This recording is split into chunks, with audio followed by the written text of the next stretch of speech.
Is selling digital products on Etsy still worth it in 2026? You may have heard things like Etsy's oversaturated, or AI is taking over, or Etsy keeps on increasing their fees, or maybe you've just heard that it's too late. But I stopped working on my Etsy store for 18 months and still made money. So is Etsy actually dead, or are we just doing it wrong? So a little bit about me. I started selling digital products on Etsy in 2019. I listed one product on Etsy and I naively thought that that was going to sell so well.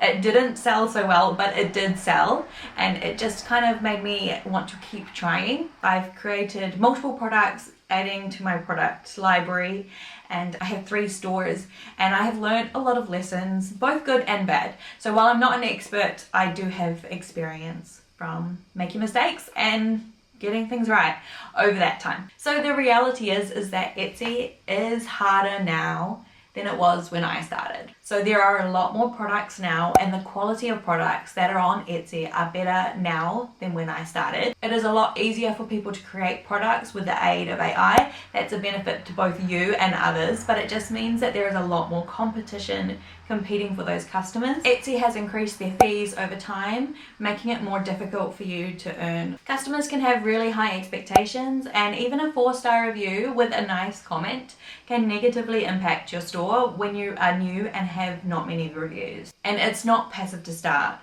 which can be really frustrating when you're starting because it feels like you're investing a lot of time into this, and it can take a while to see the return on your investment. But there are some benefits as well.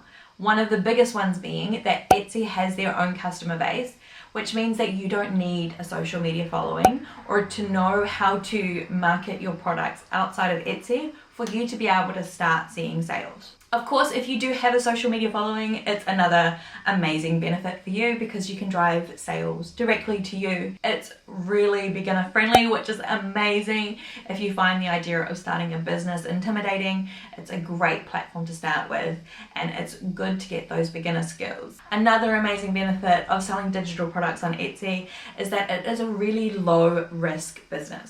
So if you have more time than money, it is a great business to get into because the initial startup costs are so low.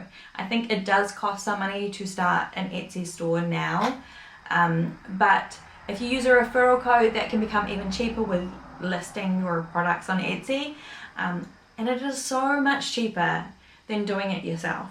So if you had to create your own website, if you had to find your own customers and all the other things that you need to do to create a business. I love the idea that you aren't trading time for money, and that you can work around your family and your life. Another great reason to sell digital products is that it becomes a passive source of income.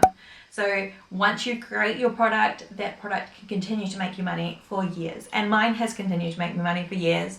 And I'm so grateful that even though I'm not working on my store, it's still making me money. So is selling digital products on Etsy worth it in 2026? Well, I think that depends. So it's not for everyone, but if you are willing to learn new skills, so chances are if you are starting a business for the first time, that there will be a lot of learning to do. You'll need to learn about creating good products, about SEO, about creating good listings. And if you're willing to put in the time and effort to do those things, and as well as the understanding that it's not going to see fast returns on your time investment, then yes, I think it is worth it. It is a really good beginner-friendly platform, a great way to start a business, and a great way to start earning passive income. But you need to understand what will be required going into it. So it will take time, it will take effort, it will take learning. But if you think of it as a long-term asset, it can continue to make you money, which is amazing. But you need to know and be willing to put in the time and effort. And if it was me and I did lose my stores, I would be willing to get back into it to create new products and start fresh in 2026. If you like this video, please hit that like button. It helps me a lot, and subscribe for more videos like this.